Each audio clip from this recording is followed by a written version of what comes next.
fuente de Darren Aronofsky. En español creo que le ponen algo así como el árbol de la vida o la fuente de la vida, algo así. Pero en inglés es The Fountain. Después tiene una película, bueno, más bien antes tiene una película que se llama Pi, el orden del caos. Es una película más o menos ochentera en blanco y negro que habla de la naturaleza matemática de la realidad. Bien interesante. Pi, el orden del caos. También de Darren Aronofsky. Recientemente sacó una que se llama Noé, la historia bíblica de Noé. Y sale literalmente los pinches extraterrestres entrando a la tierra y su puta madre mezclándolo con la Biblia. Y eso es una netota. Nueva de hace unos 3, 4 años. O sea, ¿vale? 2014. O sea, digamos que es más o menos nueva, ¿no? Ang Lee es un director chino que dirige una película buenísima. ¿Cómo se llama la de Richard Parker? ¿Te acuerdas? ¿Cómo se llama? Life of Pi, exactamente. Life of Pi, no me acuerdo cómo lo pone en español, pero es una de sale un chamaco y un tigre y una lancha. Bueno, pues esa tiene unas tremendas barbaridades cabalísticas bien profundas esa película. Véanla. Christopher Nolan es muy famoso por la trilogía que sacó de Batman, que habla un poco de las verdades sociales y la dualidad entre la luz y la oscuridad, pero tiene otra película llamada Inception, que en español le pusieron El Origen, véanla, y una más reciente que se llama Interestelar. Tremenda. Ahí nos habla de los planos dimensionales, la naturaleza del tiempo, los extraterrestres, el futuro de la humanidad, cosas bien tremendas. Vean las películas de David Fincher, especialmente una que se llama The Game con Michael Douglas, y tiene una que se llama The Curious Case of Benjamin Button, el curioso caso de Benjamin Button. Son cosas que hablan de magia tremenda. James Cameron, vean la película que saca de Avatar. Ahí nos habla tremendamente de cómo el cuerpo nada más es un habitáculo. Steven Spielberg tiene un montón, pero tiene una que se llama Encuentros cercanos del tercer tipo. Es una película viejona, nos habla de las mismas cosas. Estos cuates, yo no sé qué pedo, pero estoy casi seguro que han de ser judíos. Es bien probable. Y son judíos, yo digo que son judíos porque las películas que tienen están llenas de cábala, tremendas. ¿Y cuál es la cosa que hace que ellos tengan algo en común? Su éxito financiero, su éxito global en qué tanto se ven sus películas. ¿Y por qué a la gente le gusta tanto sus películas? Porque el trasfondo no te habla a tu mente consciente, te habla a tu mente inconsciente. Y todos lo reconocen dentro de sí mismos. Y dicen, es que qué peliculón, y ni le entendieron. Pero su inconsciente le entendió perfecto. Y ahí nada más hay que añadir a ya son las hermanas Wachowski, que son los que dirigieron la trilogía The Matrix, donde sale Keanu Reeves haciéndose para atrás cuando le dan de balazos, que eso nada más es para vender la película, ¿no? Venderle balazos, viejas bien buenas y eso para que veamos la pinche película. Pero realmente el trasfondo que tiene es tremendo igual. Y tiene una película que se llama Cloud Atlas, el Atlas de las nubes, véanla también. El Atlas de las nubes nos habla de las vidas pasadas y cómo todo está conectado y cómo los planes de destino ya están marcados. De hecho, ellos utilizan una mecánica mundial para gobernar el inconsciente colectivo. ¿Cómo le pusieron a esa herramienta? Bueno, pues en la antigüedad, para gobernar la mente de los otros, utilizaban un instrumento que se llamaba varita mágica. La varita mágica, que es un ritual que existe, hacer tu varita mágica con ciertas influencias astrológicas, ciertos días, conjuraciones, etcétera, etcétera. Una de sus capacidades, que por cierto no es como lo pone Harry Potter, la verdadera varita mágica de un mago, esa nunca la puede ver nadie más que el mago. De hecho, ya veremos más adelante que toda magia que es vista por alguien más pierde poder. Porque el momento en que alguien más ve tu magia, mete su realidad en la tuya. Y entonces tu realidad ya está influenciada.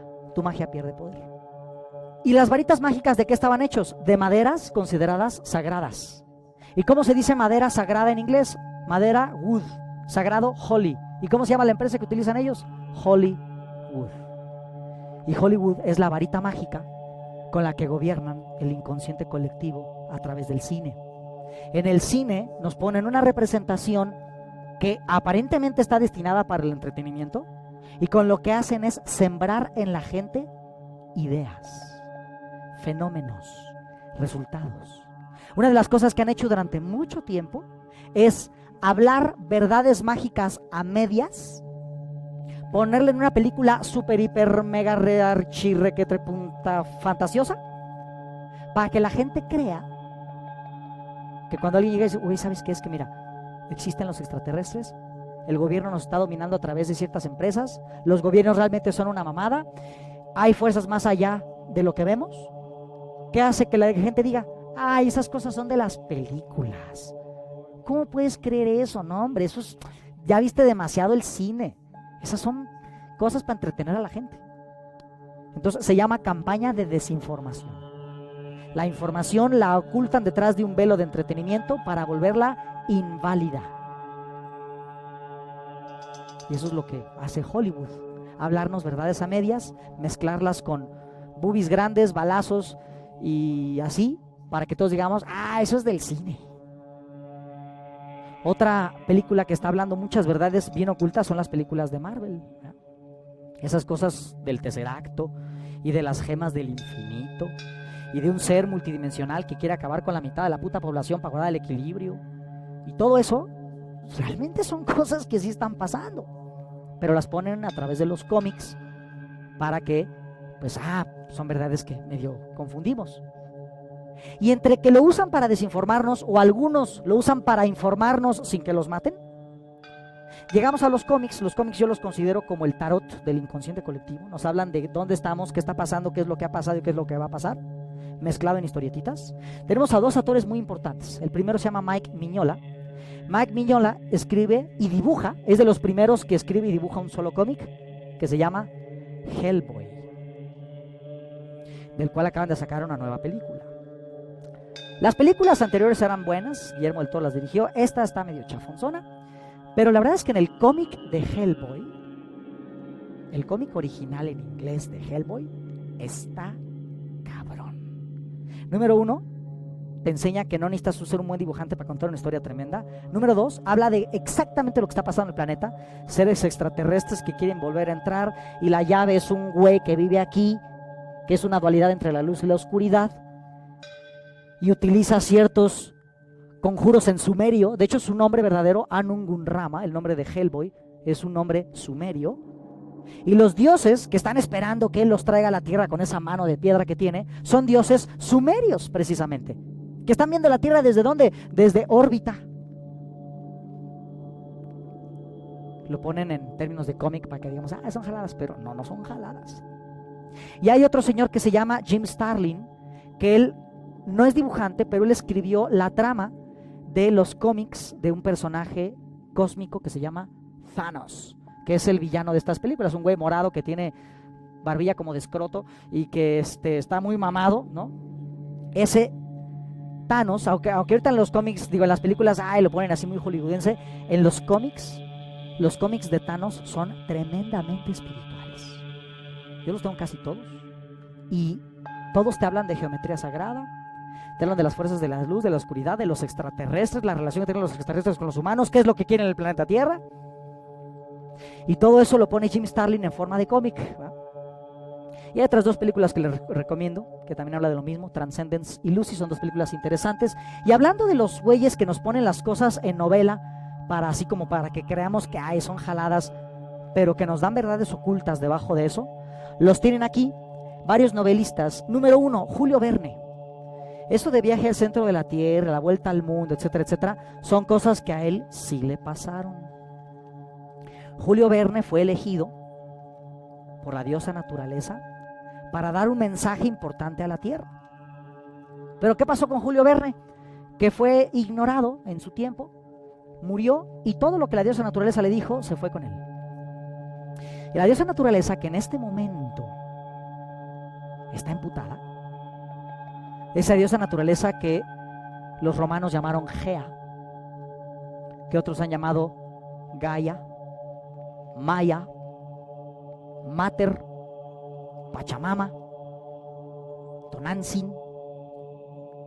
Esa madre esa diosa madre de la Tierra, que es una energía planetaria. Después de Julio Verne pasaron muchos años y después eligió a otro. Ese otro vive. ¿Y saben dónde vive? Aquí en México. Chance y el domingo viene. Chance. Y le dictaron a este hombre, que es un viejito que acaba de cumplir 89, 90 años, le dictaron un plan de salvación planetaria. Porque según lo que le dice la diosa madre, es que si seguimos rompiéndole la madre al planeta, se va a sacudir las pulgas. Y cuando el perro tiene pulgas, tú no dices, ay, pobrecito perro, pobrecitas pulgas, déjaselas. No, ¿qué haces? Las exterminas. Porque el perro está sufriendo. ¿Quién es el perro? El planeta. ¿Quiénes somos las pulgas? Somos nosotros. Entonces, a este hombre le han dicho cómo modificar los desiertos, cómo hacer lluvias. Él sabe hacer llover, ya se ha comprobado cómo él puede hacer llover en ciertas regiones. Le han enseñado a canalizar energía del cosmos a través de unos discos en un metal que los metalúrgicos decían que era imposible, y siguiendo las recetas de este cuate en la Universidad de Chapingo, que curiosamente yo también estudié ahí, lograron hacer estos discos. De hecho, este señor, su péndulo está hecho de ese metal que capta una energía de afuera y trae un plan de salvación planetaria que incluye volver a restituir la energía de la diosa madre a través de modificar los patrones de las lluvias, los ciclones, y hacer que los desiertos dejen de ser desiertos. Este señor, si logramos que venga el domingo, chance y viene. Y su libro de salvación planetaria es un librito chiquito, 3 idas al baño te lo avientas. Lo acaban de editar y nos permitieron imprimirlo para que la gente conozca el mensaje. Todavía la persona que lo está imprimiendo todavía no me confirma, porque se atravesó Semana Santa y los pinches franceses que lo enviaron hasta el puto martes. Entonces, chance y sale este libro para ustedes este domingo. Chance no. Ya les avisaré según que me diga este cuate si se logró imprimir el libro o si no. De cualquier manera, si vemos que para el domingo no llega, hago una lista de quién lo quiere y se lo mandamos o algo así. Y si llega el libro, pues entonces invito a don Carmen, porque me da mucha pena invitarlo sin que su libro esté listo. Pero bueno, hablando de eso, él es el segundo elegido por la diosa madre después de Julio Verne. Tenemos a un señor llamado H.P. Lovecraft, que es muy conocido por libros de terror. Él habla de libros en donde hay entidades dimensionales en la Tierra, ocultas, muy antiguas, y escribe así como a Edgar Allan Poe, pero versión cósmica. Pero tiene un libro que salió después de que él se murió, que no estaba planeado para ser novela.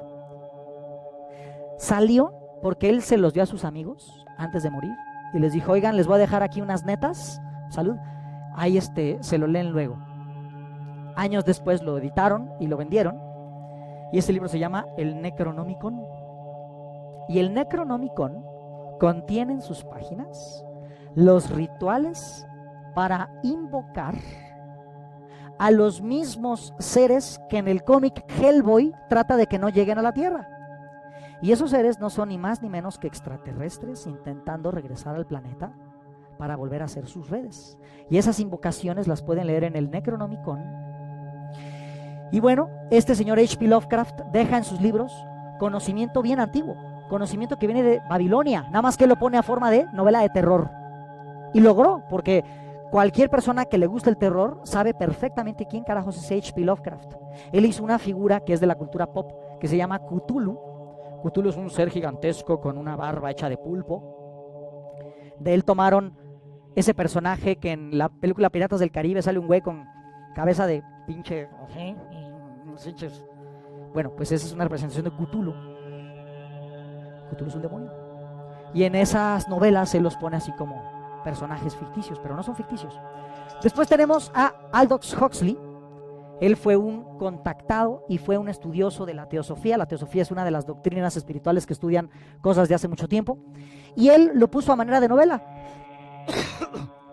Tiene un libro que se llama Un Mundo Feliz, que nos habla de cómo la humanidad, utilizando los medios de comunicación, va a terminar gobernando, esclavizando a los seres humanos, algo que ya pasó. Ahorita nosotros somos esclavos del pinche teléfono. Somos esclavos de la televisión, del internet, creyendo que todo está bien cuando todo está no tan bien. Y Aldous Huxley sabía que eso iba a pasar y lo puso a modo de novela. También escribe un libro que se llama Las puertas de la percepción, de los cuales el grupo musical The Doors tomó su nombre de ese libro, The Doors of Perception. Y bueno, estos cuates se las tronaban durísimo y venían otros planos, ¿verdad? Y también consiguieron gran éxito los Doors. Hania Ksachowski escribe un libro que se llama La conspiración de los alquimistas, que también está escrito en forma de novela, pero que habla de muchas cosas que son de neta y de verdad. Y después tenemos a... aquí no la puse acá en... ¿dónde están los exo? Acá en Exopolítica van a ver una que se llama V.S. Ferguson. V.S. Ferguson escribe un libro que se llama El regreso de Inanna. Y ese libro también habla de cosas que son de verdad, extraterrestres tomando formas humanas a lo largo de milenios para gobernar el planeta, nada más que también lo pone a manera de novela, ¿verdad? Después tenemos el libro de Urantia, que está escrito así como a forma de novela, como de cuento, que es un compendio que nos habla del tema espiritual. Y Ami, el niño de las estrellas, lo mismo, nos habla de que somos parte de una galaxia llena de países, de planetas habitados, y que los únicos que no saben somos nosotros, ¿verdad? Que los únicos que están así como pendejos creyendo que estamos solos en el universo y que las religiones tienen la verdad y todo ese pedo, somos nosotros. Que toda la pinche galaxia sabe que ahí en el planeta Tierra sí está lleno de unos pendejos ahí bien ignorantes, y cada pinche extraterrestre que va se los hace bien pendejos, ya lo saben en todos lados menos aquí, ¿ya? Más adelante vamos a hablar más o menos de este mapa que les preparé, pero más o menos lo que quiero que entiendan es que hay muchas cosas que parecen entretenimiento, que parecen ficticias, que parecen de cuento, pero que no lo son. Y que de hecho están escritas a manera de cuento, porque el chiste es que después digamos, no hombre, eso son mentiras, eso solo pasa en las películas. Hay en el libro mágico de Raziel, que es el libro canalizado de este ángel que nos habla de Cábala, un amuleto, y este amuleto es un amuleto de protección. Para empezar, el sello de Salomón, ese anillo con el que él encerraba demonios en jarrones, en estatuas, etcétera, etcétera, era un símbolo que le llaman la exalfa, y los árabes le llaman el Katam Suleiman. Suleiman viene de Salomón, y son las estrellas de 6 picos, un triángulo hacia arriba y un triángulo hacia abajo. Ya mañana que veamos geometría sagrada vamos a entender qué pedo con este símbolo, el Katam Suleiman. Y este sello siempre va a ser parte de los rituales de limpia. ¿Por qué? Porque mantiene a raya a las energías dimensionales oscuras. ¿Por qué? Ya lo sabremos cuando veamos geometría sagrada. Aquí vamos a ver la unión de varios elementos. De entrada, la geometría. Ya hemos visto antes esa geometría en las palabras mágicas del abracadabra. También esto ya no les dije, hay una fórmula hebrea contra el mal de ojo. ¿Qué es el mal de ojo? Es la brujería inconsciente. ¿Qué es la brujería inconsciente? Cuando alguien, aquí le decimos en México, es que te tira mala onda, te tira mala vibra. ¿Qué es eso? Odio, resentimiento, envidia.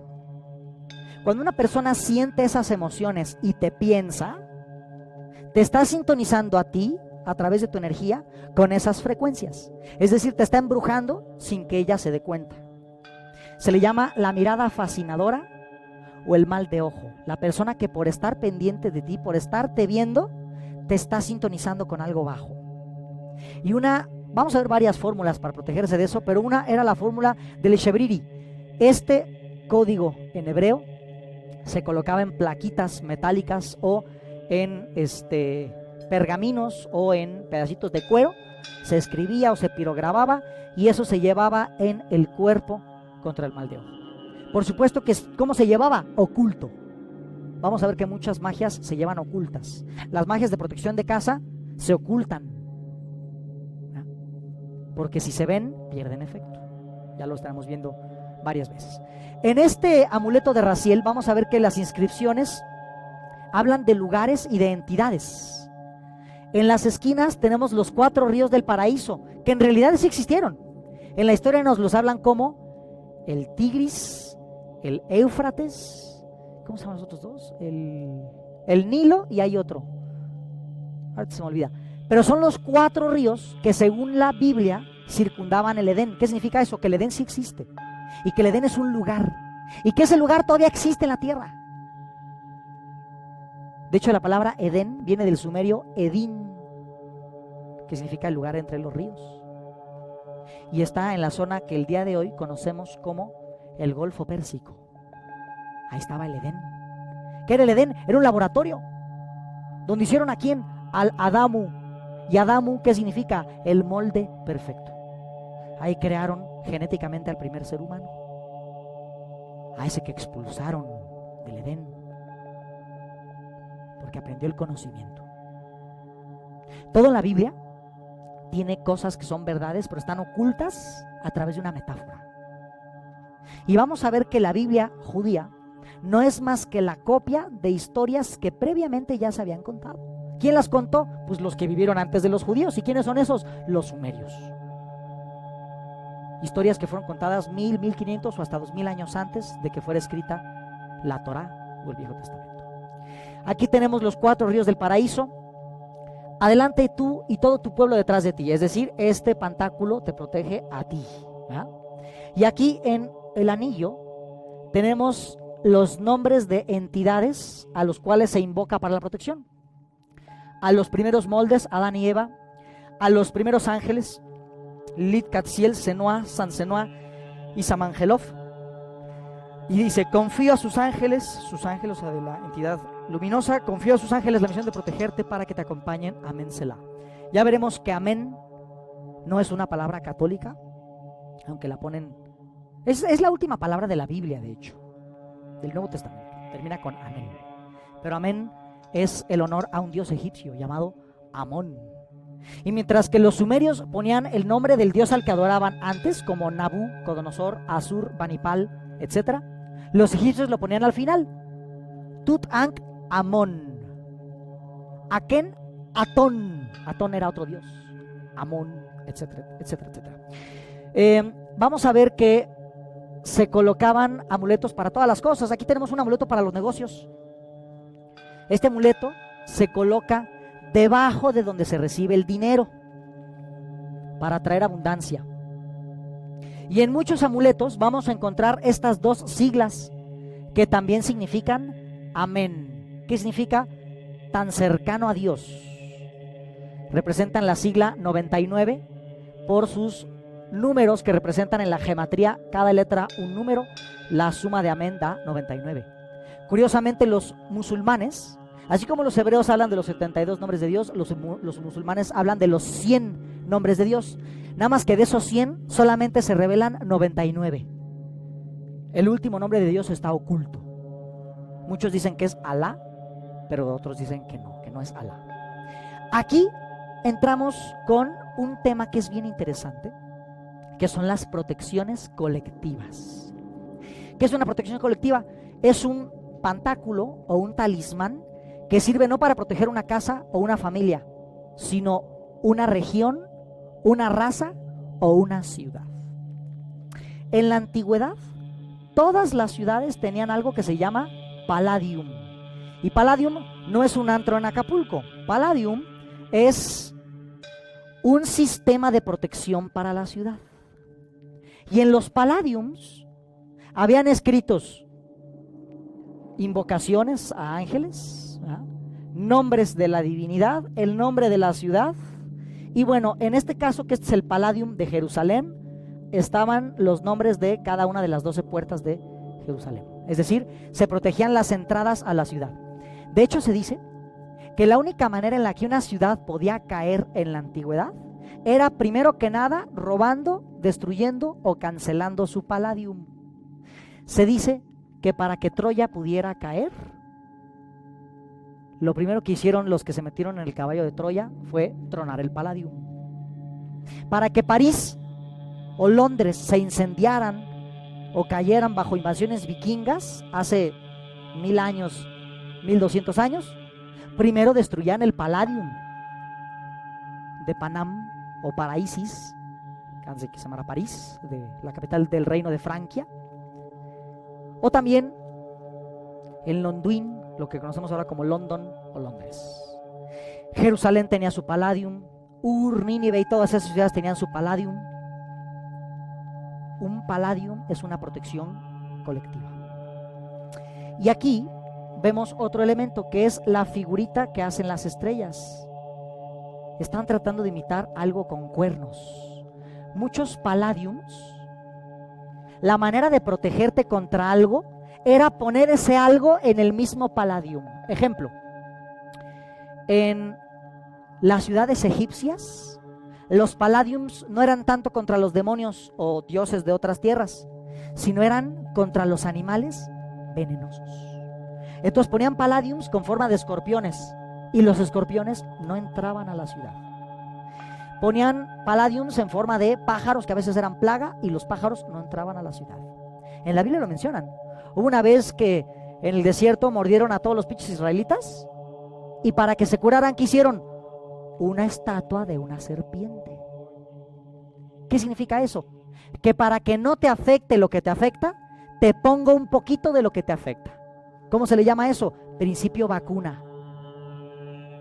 ¿Cómo se le llama eso? Homeopatía. En la homeopatía hay un principio que se llama similia similibus curantur, que es que si tú te enfermas de dolor de cabeza, te doy algo para que te duela la cabeza y tu dolor se te quita. Es como si ya con tu dolor de cabeza te echan un poquito más y como si se cancelaran a sí mismos. Entonces vamos a ver que muchas de las magias de antaño eran magias con el principio similia similibus, que significa lo similar cura lo similar. Significa que para que algo no te dañe, te pongo un poquito de eso. Por eso Notre Dame está lleno de gárgolas.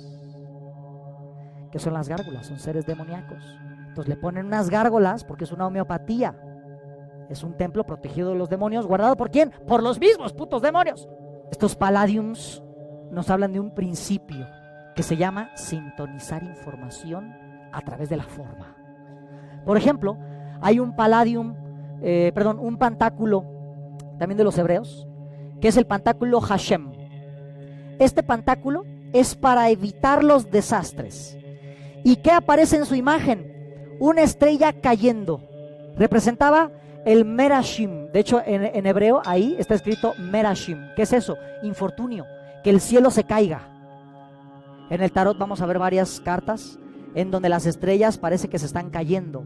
Nos hablan de cosas que podríamos traducir como tragedia. El cielo cayéndose. Entonces, tú portas este pantáculo que ya trae el cielo cayéndose, que es precisamente lo que quieres evitar, y tú, a través del principio de los similares o de las correspondencias o el principio vacuna, tú estás vacunado contra ese efecto. Aquí hay algunos otros que simplemente son representaciones del universo. Por ejemplo, este de abajo. Aquí está escrito Elohim, y Elohim es como Dios, pero en plural. Representa a toda la pandilla cósmica. Shamaim, que significa el cielo, es decir, la morada de los dioses. Y Aretz, que significa la tierra. Y al reverso es lo mismo, pero en representación. El triángulo, que el triángulo siempre representaba la divinidad. Por eso, si un día van al Museo Vaticano, van a ver que algunas pinturas donde representan a Dios, lo representan o con un triángulo o un güey con un triángulo en la cabeza. Ese es Dios. Después las estrellas que representan el cielo, y después el círculo cruzado que representa el símbolo de la tierra. ¿Okay? Y esto es un amuleto para estar conectado en balance.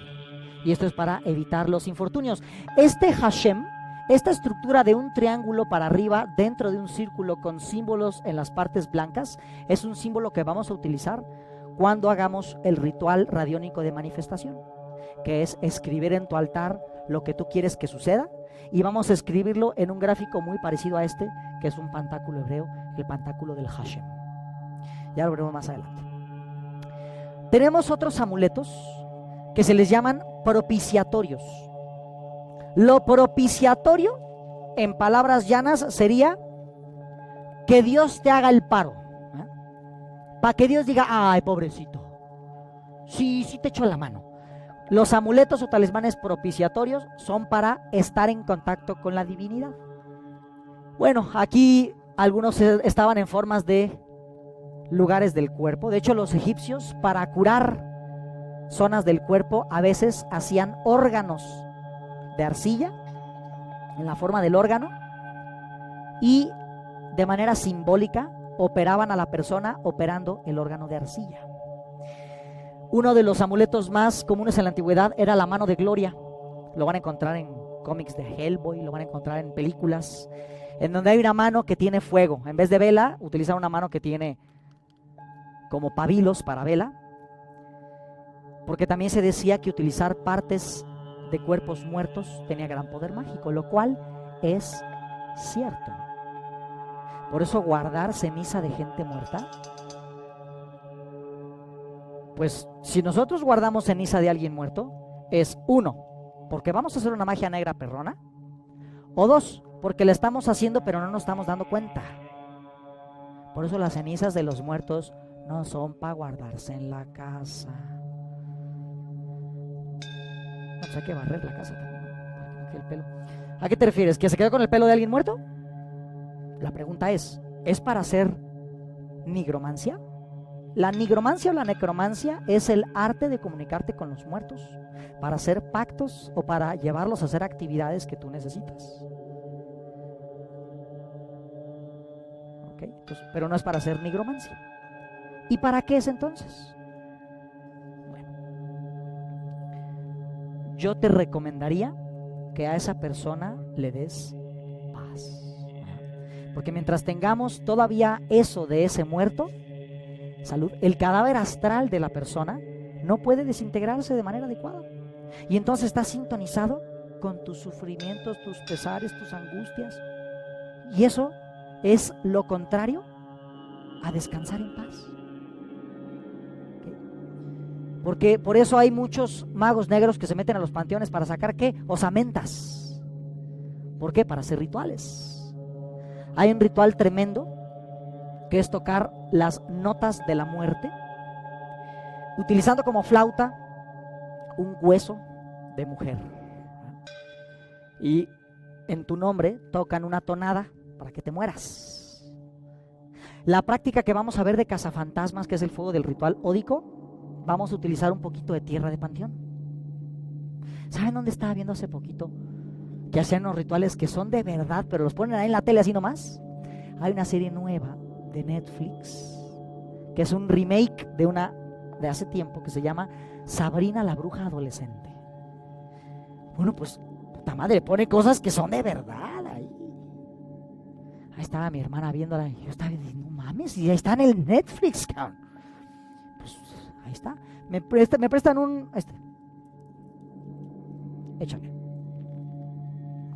Es una duda con respecto a lo anterior. Ajá.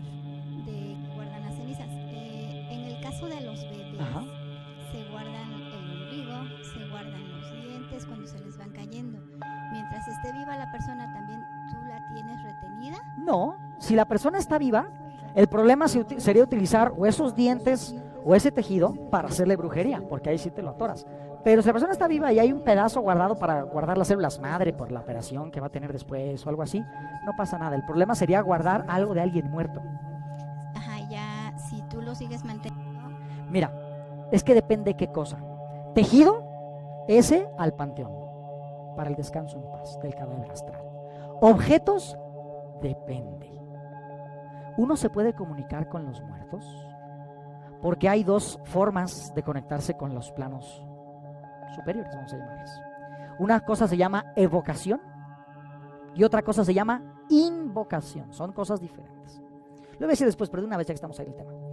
La invocación es algo en donde tú te sintonizas con la información de alguien fuera del mundo, fuera del plano, para tú poder adquirir por cierto tiempo dones, habilidades, capacidades de ese ser.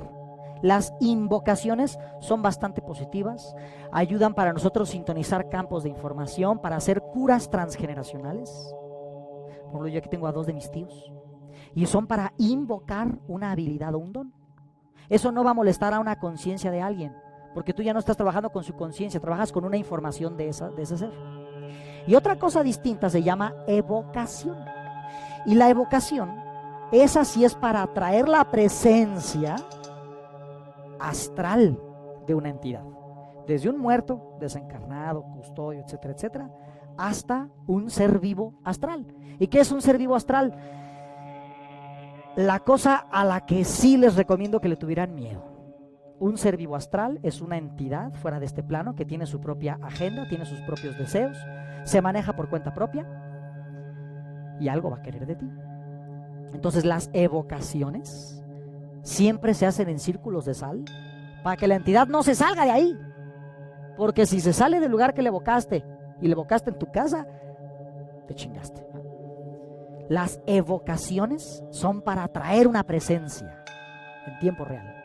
Y las cosas de los muertos, los tejidos de los muertos, sus huesos, sus cenizas, sus cabellos, sirven para evocar el cadáver astral.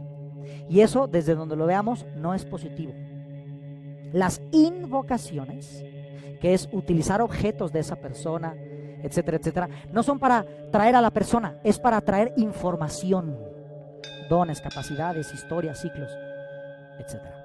Entonces yo recomendaría que si alguien guarda cosas de gente muerta, uno, o lo hace para invocar dones de ese ser, y digo, pues está bien, pero hay que hacerlo de forma enfocada y sabiendo y conscientemente, o mejor, hay que sacar todo eso, porque es energía estancada. Y si no lo estamos usando para invocar en conciencia, entonces nada más estamos haciendo que el inconsciente esté trabajando en apegos y en no soltar y etc. ¿Okay? ¿Pregunta? Una pregunta, perdón. Si no invocas ni evocas y de repente se te aparece una persona que acaba de morir. No, no es cierto. Depende. Mira, hay personas, vamos a decir que hay dos tipos de personas. La persona que le sucede de manera espontánea y la persona que le llegan a adjuntar un pendiente. Las personas espontáneas son aquellas personas que por su misión de vida, por la evolución de su alma, por lo que han vivido en el planeta, por el propósito que traen, nacen o en algún momento les sucede que desarrollan un don de poder estar en contacto con estas entidades, ¿no? Ver los muertos que traen pendientes, ver los ángeles o los demonios, estar en un panteón y cagarse porque ya está viendo a la fulana y al fulano quién sabe dónde. Y esos espontáneos es porque ellos vienen con una misión a algo. Pero ahora están las otras personas que a nivel familiar, no es porque sea su don, su misión o su propósito de vida, sino a nivel familiar hubo un ancestro que se quedó con un tema pendiente y quiere que tú lo ayudes a resolver, revelar, reconocer o reparar esa injusticia, ese secreto, ese desbalance o esa exclusión. Y entonces te va a elegir y se va a manifestar a través de tus síntomas, es decir, tus enfermedades, se va a manifestar a través de tus gustos o tus tendencias profesionales, se va a manifestar a través de tus historias que se repiten, que son sus propias historias, en una necesidad de reparar algo del árbol genealógico. Entonces, cuando una persona que no invocó y no evocó y le pasa que le llega a una entidad así, tiene un tema familiar que resolver o tiene un don que por su misión, propósito, evolución de vida, pues tiene que de alguna manera atender, desarrollar o vino a hacer algo con eso. Gracias. Aquí tenemos en pantalla a un terafim hebreo. Hay unos terafims muy bonitos y hay otros que son así medio demoníacos, ¿verdad? Este está medio demoníacón y tiene algo que vamos a encontrar en muchos terafims de la antigüedad, que son patas de pájaro, patas de ave. Es una representación que es un ser que vuela, es un ser estelar, es decir, es un puto extraterrestre. En este terafim tiene varios elementos, ¿no? Dice papá o padre en los ojos, dice luz en la frente, dice Elohim o Dios dentro de los cuernos, habla de lejem, que es alimento en la boca. Nos habla de que este terafim trataba de evocar algo positivo, de traer, canalizar un ángel o algo así, ¿ok? Por los símbolos que porta. Pero había otros terafims bastante horripilantes que eran para evocar, es decir, traer la presencia, vamos a llamarle física, entre comillas, aunque no son físicos, pero sí llegan en cierto momento, evocar la presencia de seres oscuros. Y estos terafims eran con partes de cuerpos humanos, especialmente de bebés. El mago Baltasar Becker nos habla de una fórmula antigua de terafim que era decapitar a un bebé asesinado, embalsamar su cabeza y encima una lámina de oro. Esto lo vamos a encontrar casi en todos los rituales. El oro como forma de conexión. Pero Alejandro, ¿por qué no está diciendo estas cosas horribles? Bueno, es para que sepamos. Si uno no sabe contra qué se enfrenta, uno no sabe qué pedo, uno es más vulnerable. No le estoy diciendo vayan y decapiten chamacos, no, es para que sepan cómo se hacía en la antigüedad, para que estemos en contacto con esto. El oro es un superconductor. El oro es un metal que nunca se corrompe y es un metal que tiene ciertas características físico-químicas bien especiales. Por ejemplo, cuando se libera en nanotamaño, en la atmósfera atrapa la radiación solar. Por eso muchas veces los visores de los astronautas tienen una lámina de oro para filtrar cierta radiación solar y que no se queden ciegos. El oro, encableado de oro, hace que el paso eléctrico sea muy fino y muy rápido.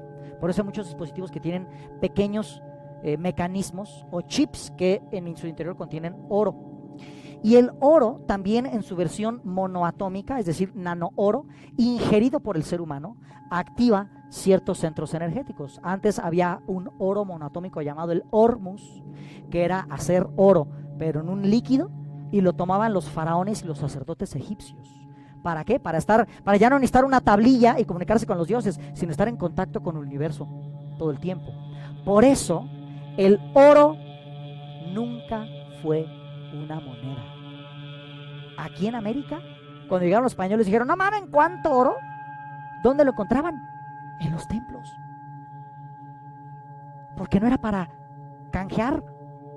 Para canjear teníamos el cacao y animales, gallinas, teníamos pavos, teníamos grano, o, va a sonar mal que lo diga, pero es la verdad, viejas, ¿eh? Cambiamos cosas por grano, por mujeres, por mi hija, lo que sea. Pero el oro no era una moneda. El oro era un sistema de comunicación con otros planos. Por eso los templos, tanto en América como en Medio Oriente, estaban llenos de oro. ¿Qué fue de las pocas cosas que no se quemaron ahorita en Notre Dame? Una cruz de oro. ¿Es de oro? Ah, ok. Ahorita se están desarrollando nuevas tecnologías en donde las computadoras puedan procesar al mismo tiempo muchas veces. Como bien dice Yayo, las supercomputadoras. Y yo no sabía esto, sus chips, el procesador está lleno de oro. Es de oro, bueno, es un superconductor. Sí, espérame tantitito. Ahí va el micro. Si tomas 2 monedas de oro puro y las pasas en el cuerpo de una persona enferma, ¿qué puede suceder? Pues mira, dependiendo cuál enfermedad, pero si nos vamos a la homeopatía, aurum metallicum tiene ciertas características somáticas para el cuerpo, entre ellas curar temas relacionados con las pérdidas, y en el cuerpo pudieran esas pérdidas somatizarse en temas de piel, temas de pulmones, temas de próstata. Ahora, en el oro así como nada más, pues tal vez no tenga un gran efecto. Para que el oro o la plata tengan un efecto directo en el cuerpo, se les tiene que hacer coloides, es decir, que tengan una concentración muy mínima dentro de un líquido. Pongan en internet cómo hacer plata coloidal, les va a dar una estrategia para liberar un poco de átomos de plata en el agua, y esa se toma y es un gran limpiador del cuerpo. ¿Los egipcios usaban el oro para sanar? No necesariamente para sanar, utilizaban el oro para despertar habilidades en el cuerpo. El oro monoatómico despertando ciertas glándulas en el cerebro, especialmente la epífisis, mejor conocida como glándula pineal. Este es muy buen cloruro. Entonces el oro era más como un tema de comunicación. Por eso se le ponía una lámina de oro encima de la cabeza del bebé, para que pudiera esa entidad comunicarse a través de esa cabeza. Está bien macabro eso, pero vamos a ver un poquito más adelante que hasta el día de hoy, año 2019, todavía hay sacrificios humanos que especialmente sacrifican bebés en honor a una deidad llamada Moloch. Curiosamente, hay una pintura de esa deidad, Moloch, en la sala, haciendo lo que Moloch hacía, que era comerse a sus hijos, mejor conocido como el titán Saturno o Crono, el papá de Zeus. Y Moloch, que también es un dios, ya veremos más adelante quién puta madre es Moloch, exigía para entrar en favor con el ser humano sacrificios de bebés humanos. Y al día de hoy hay una reunión que hacen en Estados Unidos en un bosque, una reunión que se llama Bohemian Grove. Y en esa reunión se reúnen los más grandes e importantes políticos, dueños de empresas transnacionales, dueños de países y de reservas de oro y petroleras en el mundo. Ahí hay varios videos en YouTube donde muestran a los Bush, al hijo Bush y al papá Bush cuando vivía, a Clinton, a dueños de la NBC, de la CBC, de la CNN, asistiendo a esas reuniones. Hacen la quema de un gran búho. El búho es el ave, el que vuela, que te mira desde arriba, representación de los extraterrestres que orbitan el planeta viendo qué pedo. Se hace una gran quema y cocinan a un bebé y se lo tragan. Ese ritual en YouTube, hay un cuate que asistió, que se arrepiente, y es un empresario importante, que dice, miren, en ese ritual pasa esto y esto y esto, y están implicados tal y tal y tal. Y dentro de ese ritual del sacrificio de las almas inocentes, tenemos los temas de pedofilia de las grandes esferas, como Hollywood, de los cuales muchos artistas han intentado decir algo, y de repente se suicidan, como el de Linkin Park, el vocalista de Linkin Park, o el vocalista de Audioslave, Chris Cornell. Se suicidaron justo poquito antes de que empezaran a decir un montón de cosas de las redes pedofílicas de Hollywood. Qué curioso, porque ellos eran amigos de la infancia. Les pasó lo mismito. Elijah Wood, el que hace de Frodo en El Señor de los Anillos, también ha estado diciendo cosas de ese estilo. Y por eso en las grandes redes de las altas religiones, especialmente el Vaticano, pues no dicen mucho contra la pedofilia, porque es un acto ritual.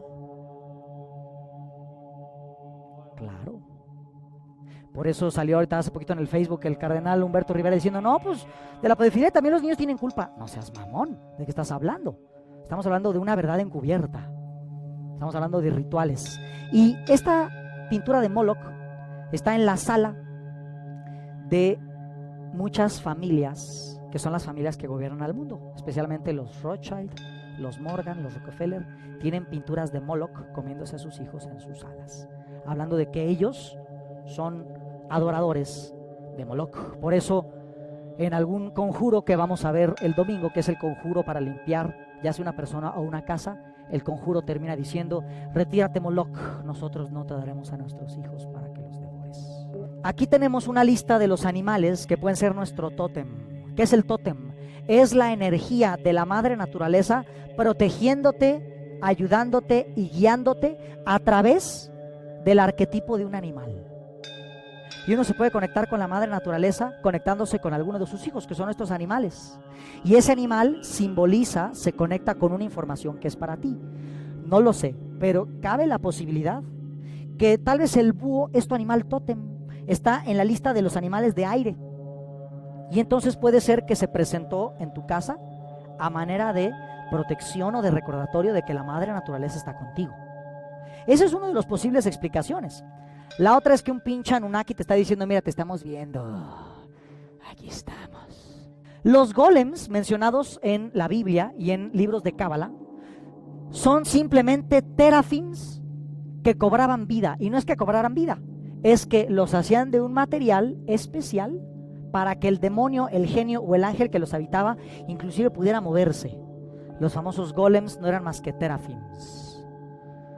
Obvio, el que vamos a hacer el domingo no es para que se mueva, es nomás para comunicarse con nosotros. Y vamos a darle un corazón y le vamos a hacer unos conjuros para que únicamente sintonice, una parte de conciencia elevada de nosotros mismos. O sea, ese Terafim lo vamos a diseñar para que nos hable desde nosotros a nosotros. No pinche hueste de Moloch, ¿verdad? Después nos vamos, pregunta por allá. ¿Tiene que ver los terafín con estas personas que reducen cabezas y las personas que son brujas que utilizan patitas de aves o algo así? ¿Tiene que ver o es diferente? Las aves, como ya les había dicho, es un símbolo para apoyo o de hablar con los dioses, porque los dioses se consideran voladores, seres celestes. De hecho, los vikingos tienen una práctica de colocar patas de ave cerca de un campo de batalla, normalmente colgadas en los árboles, para recibir la ayuda de los voladores, o sea, de los celestes, de los dioses. Por ejemplo, ¿qué tenemos ahí? A los búhos o las lechuzas. Y esa figura tiene patas de ave. Esa es nada más y nada menos que Ishtar, Astarte, Venus, Afrodita y Nana, que es la diosa de la guerra y de la belleza, una extraterrestre que fue la que apoyó a Sargón, que fue el primer rey asirio. Antes de Asiria, Babilonia era la más mamada, y esta diosa, esta extraterrestre, ayudó a un hombre llamado Sargón, que fue conocido como el primer rey asirio, ¿verdad? Y ella fue la que lo ayudó. Y esta mujer la vamos a ver a lo largo de la historia. Ella fundó a la civilización del Valle del Indo. Era conocida como la reina de la noche, the Queen of the Night. Y bueno, esa reina de la noche, todo esto está en el British Museum. Después vamos a entender que los pinches ingleses, nadie es inglés aquí, ¿eh?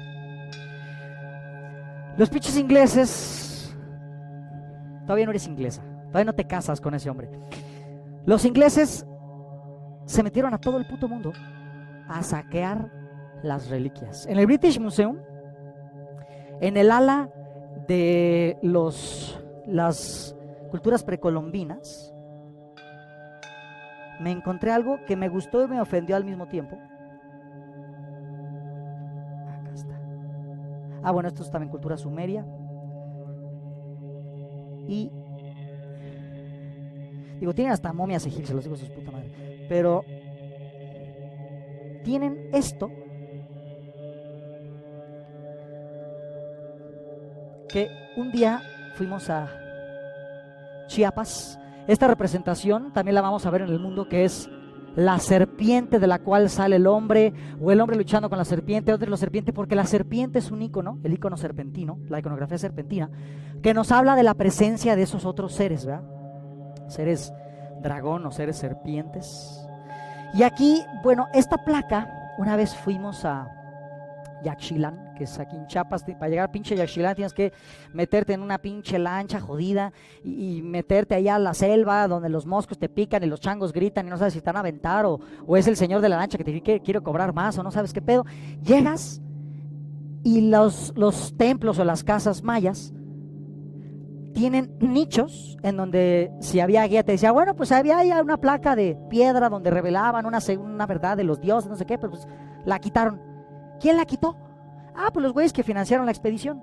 ¿Y quién eran esos güeyes? Los ingleses.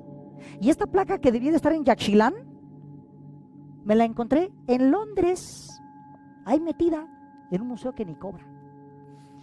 Entonces los ingleses se metieron a conquistar todo el pinche mundo. Vamos a ver que los grandes conquistadores del mundo, que son los mongoles a través de Genghis Khan, los macedonios a través de Alejandro Magno, los ingleses a través de las coronas inglesas, los franceses a través del linaje de Carlomagno y los germanos a través del linaje vikingo, y bueno, después los del Vaticano, han gobernado todo el mundo a lo largo de diferentes épocas, porque todos esos pertenecen a los mismos. ¿Qué quiere decir con esto? Que los extraterrestres que estuvieron ahí gobernando poblaciones son los mismos que les dijeron a estas civilizaciones: oye, ve y jódete a ese güey de allá, ve y jódete a ese güey de allá, por unas razones que al rato les voy a contar. Y entonces conquistaron al mundo entero por gracia y obra del Espíritu no tan santo. Y ahí vamos a ver en el British Museum cosas de Japón, cosas de México, cosas de China, cosas de los indios nativos norteamericanos y por supuesto también cosas de los sumerios. Una pregunta, ¿los atlantes y los lemurianos son extraterrestres? No, ellos son anteriores a esta creación. Los atlantes y los lemurianos son civilizaciones prediluvianas y todos estos güeyes de los que estamos hablando son los que montaron las civilizaciones después del diluvio. También las montaron antes, pero eso ya es una historia que ya no nos compete mucho, en el sentido de que esas civilizaciones, después de que Enlil vio que el diluvio pasaba, dijo sí, que se jodan, se jodieron, y lo único que quedaron de ellos son los lugares que nosotros conocemos hoy en día como Machu Picchu, las pirámides de Egipto, algunas pirámides de aquí de México. Las tablas Esmeralda. Bueno, esas son postdiluvianas. Las tablas Esmeralda, que las escribió un señor llamado Tot, del que vamos a hablar más adelante, fueron escritas para entender los 7 principios cósmicos, que vamos a ver mañana precisamente. Pero esto es un conocimiento postdiluviano, ya nos compete más a nosotros. Los lemurianos es una historia larga, no me voy a tomar mucho tiempo ahí, pero vamos a decir que son los experimentos fallidos anteriores a nosotros. Nosotros, así como ellos, somos un experimento. Nada más que ese experimento no es que haya fallado, lo dejaron morir. ¿Por qué lo dejaron morir? Porque ya no les pareció que los seres divinos se cruzaran con los seres mundanos. En la Biblia lo llama: y los ángeles tomaron por esposas a las hijas de los hombres. Y nació la raza de los gigantes. Y como se estaban ahí cruzando las razas de los celestes con los mundanos, el gran rey de los celestes, mejor conocido como Enlil, mejor conocido como Júpiter, mejor conocido como Yahweh, mejor conocido como Jehová, mejor conocido como Zeus, dijo: ahí viene el diluvio, que se jodan. Y nos jodimos. Bueno, se jodieron los atlantes y los lemurianos. Nada más sobrevivió una familia que era la familia de Ziusudra, mejor conocido como Noé. Fue ayudado por el hermano de Enlil, mejor conocido como Enki, pero eso lo veremos más al rato, que veamos a los dioses. A la lista de los hijos de su puta madre, ya ahora estamos al rato. Ok, gracias. Seguimos con la magia hebrea. De la magia hebrea tenemos a un gran mago llamado Cornelius Agripa, que por cierto sale en Harry Potter, Cornelius Agripa. Por lo menos en las películas no sé, pero en los libros sí. Y él hace ciertos pantáculos, ciertos amuletos, en donde igual mezcla geometrías, invocaciones, etcétera, etcétera. De aquí para adelante vamos a ver que todas las magias en el mundo contienen las mismas dinámicas. Por eso es para entender la magia. Aquí tenemos una trampa para demonios. Estas trampas eran cuencos con un hoyo en medio. Justo en la base del cuenco, ahí ponen un hoyo. Y las inscripciones van en espiral hacia el agujero. Estas inscripciones normalmente eran invocaciones, eran comandos de expulsión. Y se enterraba en la tierra de la casa, en una maceta, en un jardín o debajo de los cimientos, se enterraba, y de una manera simbólica. Aquí encontramos otra dinámica mágica que es el simbolismo.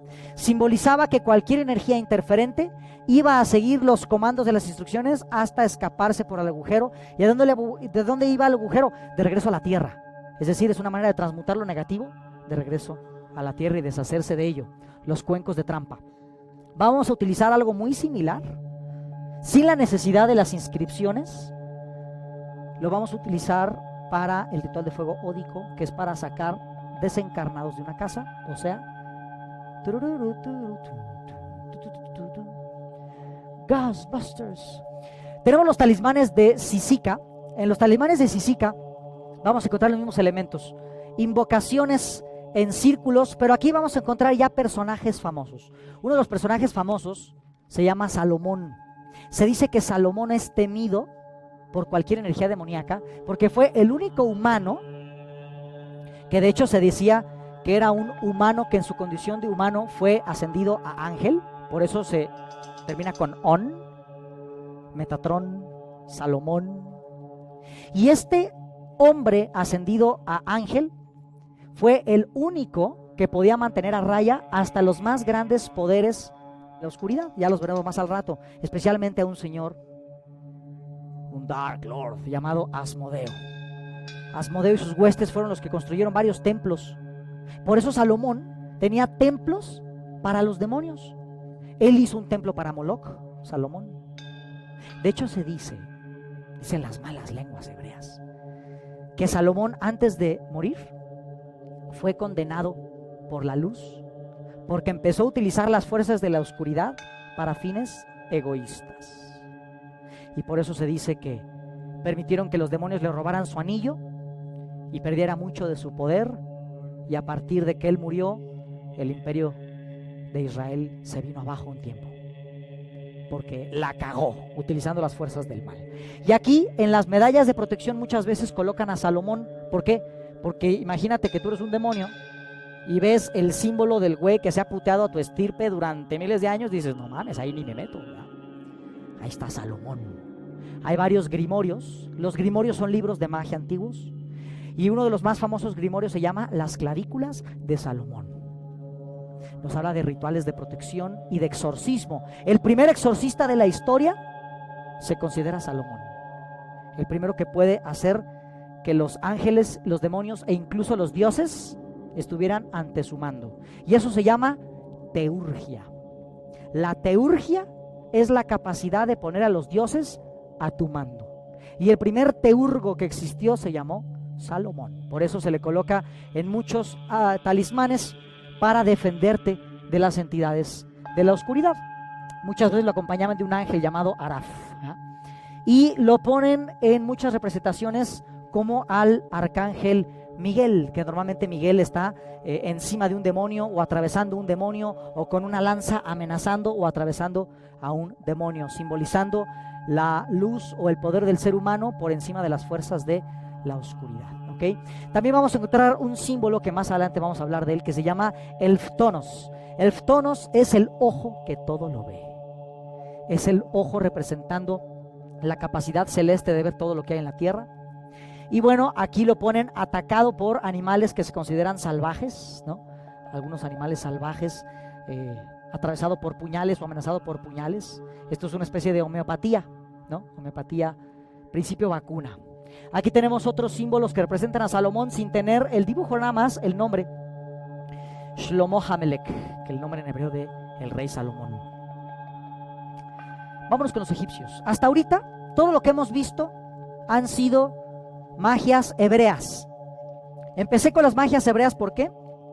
Porque son las más famosas, son de las que todos hemos escuchado. Pero vámonos con una magia un poco más antigua, que es la magia de los egipcios. Los egipcios hablaban de que en la creación del universo entró el demiurgo. ¿Qué es el demiurgo? Alguien preguntó por ahí. Vamos a entrar en ese tema. Según la mayoría de todas las culturas antiguas, por encima de los dioses hay una fuerza creadora. Esa fuerza creadora es la palabra, el Ruach, emanado por esa fuerza creadora de la que hablan los hebreos. Y los egipcios le llamaban el Shu. En vez del Ruach, el Shu. Y el Shu es esa luz que emanaba, que creaba el universo. Nada más que el Shu tenía unos agentes del cambio. ¿Quiénes son esos agentes del cambio? Ellos no crearon el mundo, no crearon al universo, no crearon al humano, pero ellos son los agentes catalizadores de la creación. Es decir, son seres de gran poder que hacen que la creación tenga ciertos efectos, cierta influencia o ciertos resultados. Y a esos dioses que utilizan la energía del creador para manejarla se le llamó el demiurgo. ¿Qué es un demiurgo? No es el Dios Padre creador, sino es un Dios que hace cosas a su antojo. Para los egipcios, el gran demiurgo era Ra. Ya veremos más adelante quién chingados era Ra y por qué les dijo que él era el único. Ya veremos si entendemos por qué. Primero veamos las bases y después llegamos a conclusiones. Entonces, ellos dicen que el demiurgo utilizaba el Shu, la luz vibrante, y la energía creadora. El Dios verdadero creó al universo por el ojo y con la voz. Aquí vamos a ver un principio de la magia, que es ver lo que quieres ver realizado. Se llama atención. Y después el poder del verbo. Si tu magia no contiene verbo, sea hablado o escrito, no contiene shu, no contiene logos, no contiene ruach, no contiene la fuerza potenciadora. Por eso vamos a utilizar los códigos simbólicos, que son palabras mágicas, son letras, son números, especialmente números.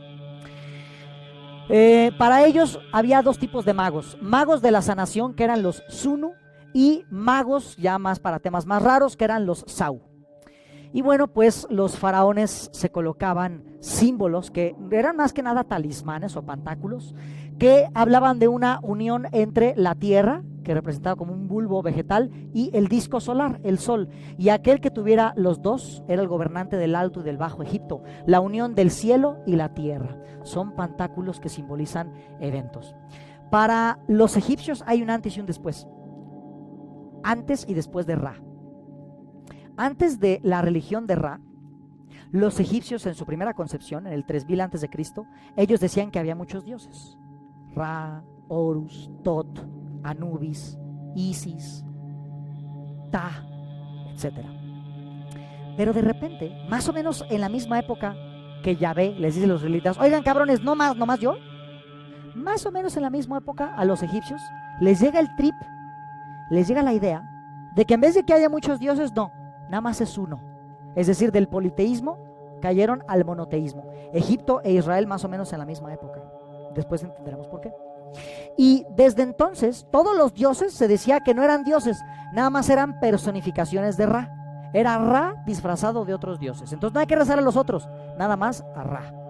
Y después Ra fue conocido como Amén o Amón, porque mientras una época Ra se presentaba en cuerpo humano, después Ra, por motivos personales que al ratito entenderemos, dijo: no, ya no voy a tener cuerpo, siempre voy a ser invisible. Y se comunicaba a través de esos pedazos de oro, de esas pecheras con lapislázuli, y podían escuchar a Ra, pero nunca verlo. Y de ahí se convirtió en el oculto. De hecho, Amón significa el escondido o el misterioso, un dios que no se ve. Y desde entonces los dioses prefirieron influenciar a los humanos desde el mundo de la invisibilidad. ¿Por qué? Porque los dioses o estos extraterrestres descubrieron que si el ser humano veía a los dioses, así con su pinche nave y su traje y todo, nosotros íbamos a saber que ellos también son mortales. Nos íbamos a dar cuenta, íbamos a unir los puntos y decir: no mames, ellos son Dios, pues porque son inmortales. Pero si son inmortales, ¿por qué tienen un cuerpo? Ese cuerpo se puede morir. Entonces no son tan inmortales después de todo. Entonces si no son inmortales, entonces realmente no son el verdadero Dios. Son nada más vendedores de Dios. Son el Starbucks de Dios. Entonces decidieron perder su forma humana para que el ser humano ya no los asociara con la mortalidad. Y así como en las películas de Marvel Comics, Thor lo consideran un inmortal porque tiene 1500 años y Odín muchos miles de años más. ¿Qué significa eso? Que sí nacieron, y si sí nacieron, habrán de morir. Y nosotros los vemos inmortales porque su ciclo biológico no es el mismo. Ellos vienen de planetas en donde la vuelta alrededor del Sol dura lo que para nosotros serían cientos de años. Entonces, si llega un ser con un estándar biológico de miles de años, ¿tú cómo la vas a ver? Como alguien inmortal. Porque a ese ser lo ha visto tu tatarabuelito y lo va a ver tu tataranieto. Y porque tú nomás duraste 60, 100 años y ese güey duró 3000. Entonces los dioses egipcios se fueron por una causa que al ratito vamos a hablar. Le dejaron a Ra el mando y Ra les dijo a los egipcios: oigan, ya no hay más dioses, nada más soy yo. Y es más, ya ni siquiera me van a ver, me voy a ocultar. Y él se convirtió en Amón, el señor oculto o el dios de las esferas ocultas. Para los egipcios había algunas protecciones. La protección más famosa es el Udiat o el Uta o el Udiat. Este ojo es una protección para el mal de ojo. Acuérdense, es el principio de la vacuna. Ame, ¿traes en tus cositas, traes las pulseras del ojito este? No sé cómo se llama, un ojito que es un punto negro con un azul y un blanquito. Préstamelo. Si tienes uno, préstamelo. Hay muchas culturas que utilizan el ojo para defenderte del mal de ojo, ¿ok? Es precisamente una homeopatía. Te pones aquello que te afecta. Ejemplo, ¿cómo le dices tú? Ojo turco. El ojo turco, bueno, pues aquí mi hermana me va a matar, pero realmente no es turco. Es de Rodas, una ciudad que ya no existe. Una ciudad que tenía una maravilla de la antigüedad, el famoso gigante de Rodas, que era una estatua muy tremenda. De las maravillas de la antigüedad, la única que queda es la esfinge, la pirámide de Gizeh. Todas las demás, como los jardines colgantes de Babilonia y todas esas, pues ya no existen, solo existen en relatos, como el gigante de Rodas. Y en Rodas se utilizaba precisamente este amuleto, que era un ojo de contorno azul o amarillo, cuyo punto central es negro. ¿Qué representa? Es un ojo.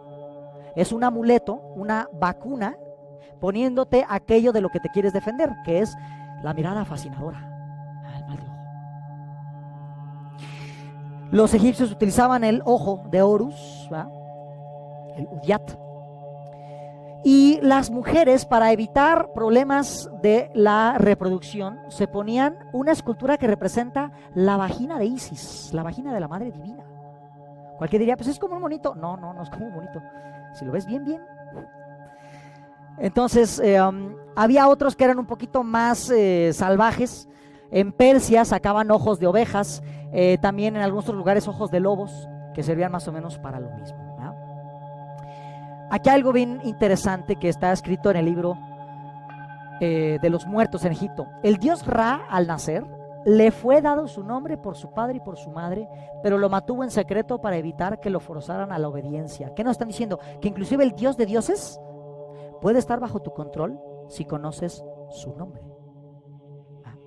De hecho, el nombre de Ra, mejor conocido como, en algunos otros países como Bel, etcétera, etcétera, o como Baal, se dice que su último cuerpo físico lo dejó morir. Y lo dejó morir y lo enterró en una tumba celestial. Y esa tumba celestial es la que estaba buscando uno de sus hijos, un hombre muy importante de la antigüedad, cuya mamá le dijo: mira, es que tú no eres hijo de tu papá, tú eres hijo de un Dios. Y ese Dios está enterrado. Y como está enterrado, en su tumba está su verdadero nombre.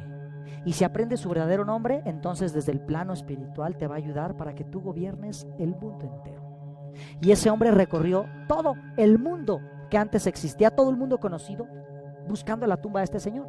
Por eso en las monedas donde se le representa a este hombre, se le ponen con cuernos, porque con cuernos se le representa a ese Dios llamado Marduk, Ra, Bel, Belial, Luzbel. Siempre se le ha representado con los cuernos. Por eso en las monedas de ese personaje se le ponen con cuernos. Y algunas estatuas que pueden ver en Florencia o en el Vaticano, los dioses están representados con cuernos. Este hombre se llamó Alejandro Magno. Y Alejandro Magno lo que estuvo buscando no era conquistar al mundo, era la pinche tumba de un dios muerto, porque ahí iba a encontrar un nombre. Por eso el güey llegó hasta la India, de pinche Medio Oriente, el Golfo Pérsico, se fue pasando por todos lados hasta llegar a pinche Asia, llegar a la India, que estaba buscando una tumba. Nunca la encontró, el güey se murió joven, pero conquistó al mundo. Entonces, esto nos vuelve a hablar de cómo las cosas por su nombre tienen una esencia. Y esa esencia nosotros podemos apoderarnos de ella a través del nombre. Otras protecciones que tenían los egipcios, también simbólicas, era la llamada mano mágica o la mano de Teti, que realmente no es de los egipcios, es una mano babilonia. Y es una protección rápida, es algo endeble, es decir, no te va a defender de cualquier cosa ni de todo, pero sí te va a defender de una forma rápida ante cualquier embrujo en el momento en el que te lo hacen. Y es nada más ocultar el pulgar entre el cordial y el dedo índice, ¿ok? Se puede hacer así o así. ¿Qué representa en la quirometría, que es la lectura de la mano? ¿Qué representa el pulgar? Representa la voluntad. Y el dedo de la Britney Spears, ¿cómo se le dice? Es el dedo corazón, el dedo medio, que representa el corazón. Y colocar estos dedos juntos, el dedo pulgar contra el dedo corazón, es que tu voluntad solo obedece a tu corazón. Y según los egipcios, en el corazón del cuerpo existía algo que ellos llamaban el Ba, que es el espíritu. Ellos decían que el corazón es la sede del espíritu, lo que verdaderamente somos. Curiosamente, los chinos dicen lo mismo, que en el corazón radica el Shen. Y el Shen para los chinos es el espíritu, que dicen que de noche viaja al hígado para regenerarse y de día está en el corazón. Y el corazón se nota cuando está sano por el brillo en los ojos. Por eso se dice que cuando a alguien los ojos no le brillan, no tiene Shen, o sea que está en peligro de morir. Y entonces, entre que son peras o manzanas, cuando uno conecta con el corazón con la voluntad, el corazón de uno, es decir, el espíritu, ya no está a la merced de que una mente externa lo doblegue. Por eso es la mano de la protección, así o así. Y esa es como una protección para cuando entremos en un lugar y sentimos la vibra gacha de alguien, una vibra, una mirada así fea, etcétera, etcétera, tú internamente puedes hacer este mudra para sentirte protegido de esa influencia. ¿Alguien tiene una pregunta? ¿En qué momento? Cuando sientas que se te hace agua la canoa mágica. Ahí en ese momento, cualquier mano. También utilizaban el Scarabeus sacer, que es una especie de escarabajo que, si se fijan en su forma, es como un corazón. Por eso se le ponía este escarabajo en las tumbas para que el corazón del faraón volara y regresara al cielo. También era un elemento de protección. Muchas mujeres se lo ponían en el cuerpo en forma de pectoral, o a veces eran escarabajos que estuvieron vivos y los ponían en una resina para que estuvieran ya duros y se los colgaban para una forma de proteger el corazón propio, proteger el espíritu. ¿Ok?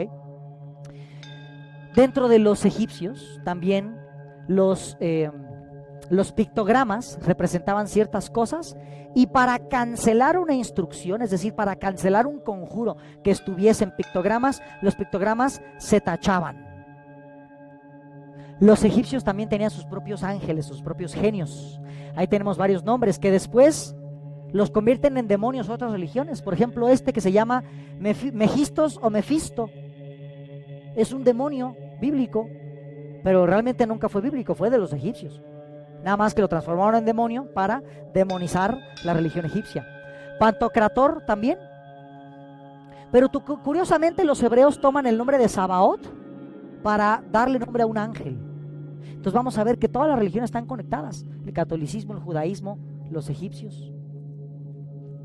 Por eso el presidente de Egipto, en 1984, en una junta de Naciones Unidas, le dijo al presidente gringo de ese momento: nosotros estamos conectados. Ya vi que su moneda está llena de nuestro país. Está hablando de los sellos detrás del dólar, que los analizaremos mañana, que es un talismán. Los dólares estuvieron impresos así desde su concepción original para ser un talismán, y funcionó, porque el dólar hasta hace unos poquititos años fue la moneda que rigió el planeta, gracias a una magia colectiva que hicieron a través del uso de sus propios billetes. Ya lo veremos más adelante. ¿Cómo le hacían para cancelar la maldición de algo escrito? Lo tachaban. Eso es algo que también nosotros podemos usar. Si vemos por ejemplo, me ha tocado tener pacientes o escuchar de gente que en la casa nueva en la que están se encuentran enterrados en el jardín cosas de brujería. Espejos con muñecos, muñecos con cartas amarradas, muñecos amarrados, etcétera, etcétera. Una manera para cancelar el efecto negativo de eso sería tachar cualquier símbolo que traiga o romperlo en dos. Es una forma de romper el encantamiento o de romper el hechizo.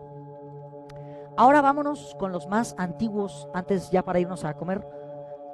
Los más antiguos, la magia más antigua que existe es la magia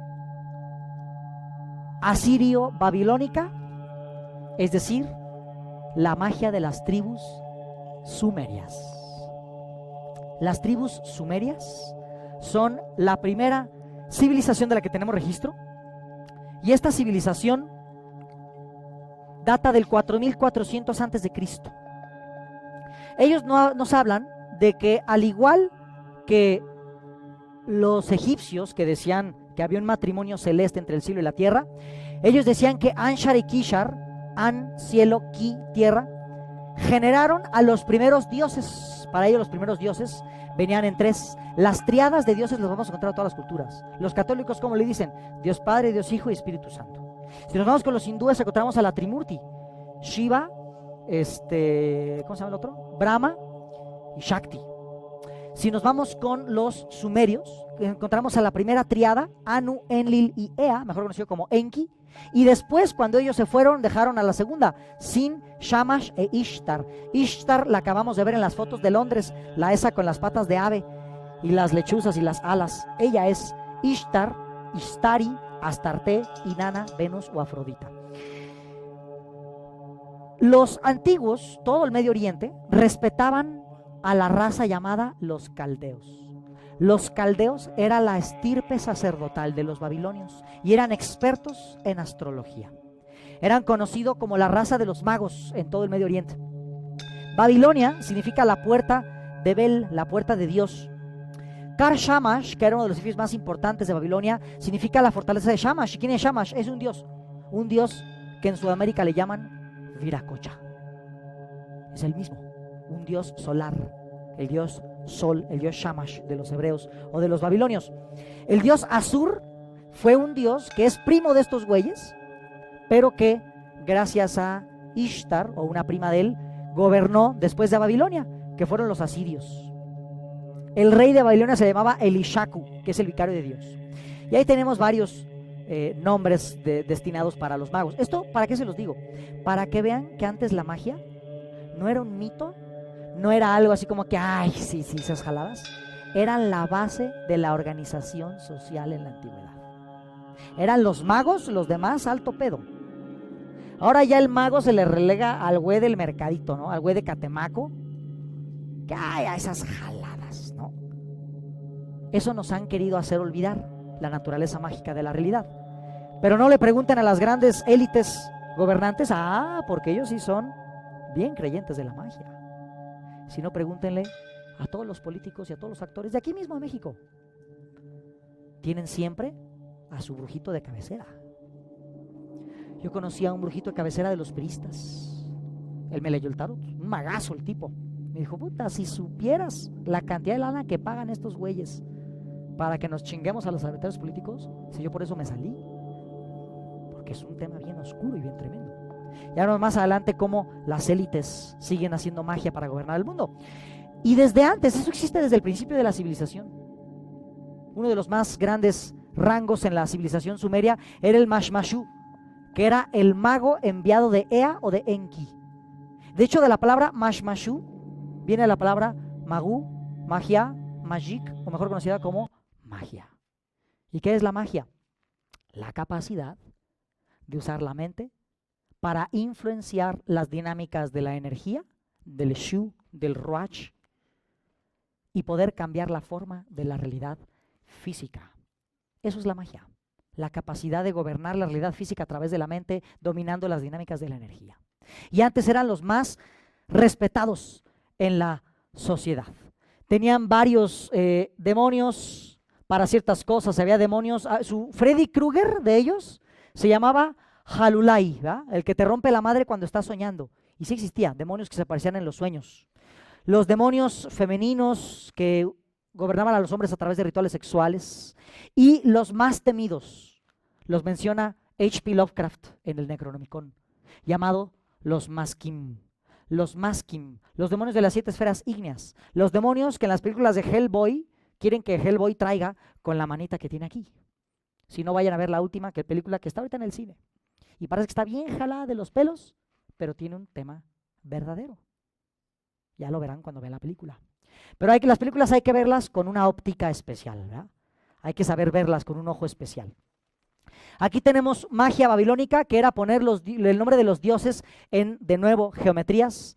Aquí es un amuleto para traer la bendición de Marduk. Y aquí tenemos algunos conjuros de los babilonios. el fantasma hijo del cielo, están hablando de Dios invisible, de quien se acuerdan los dioses, el Lemur, es decir, de la creación pasada, príncipe de los señores, el genio que produce dolor, el vampiro que ataca al hombre, el utuco multiplicado sobre la humanidad, que jamás me alcancen, espíritu del cielo, acuérdate, espíritu de la tierra, acuérdate. Esto es de los más tremendos, porque se van directamente con los meros meros, que no son los dioses extraterrestres, son los espíritus del cielo y de la tierra, que son los que yo les motivo o les invito a conectar cuando ustedes entren en oración o en trabajo de manifestación. No se vayan con los intermediarios, como Yahvé, como Alá.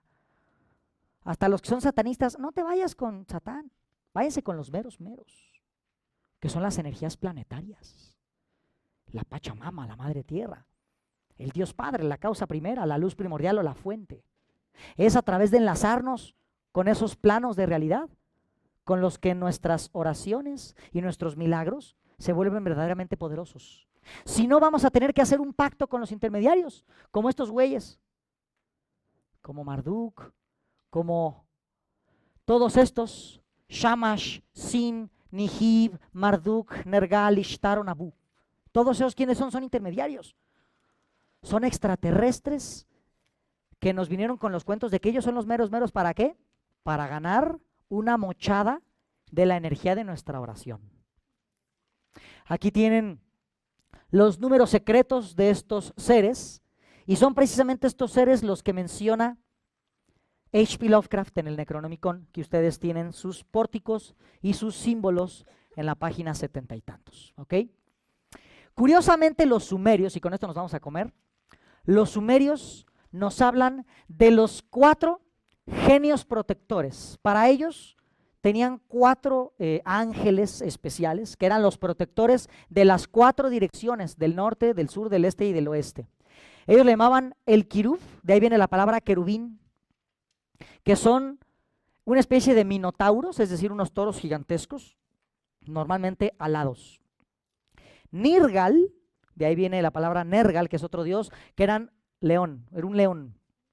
Ustur, que parecía humano, y Natig, que parecía águila. Estos son los genios sumerios, 4.400 años antes de Cristo. ¿Les recuerdan a algo? Bueno, y antes del arcano del mundo, nos recuerdan a los 4, los 4 evangelistas, Mateo, Lucas, Marcos y Juan en la Biblia. ¿Saben cómo los simbolizan? Con los 4 genios o los 4 ángeles de los sumerios.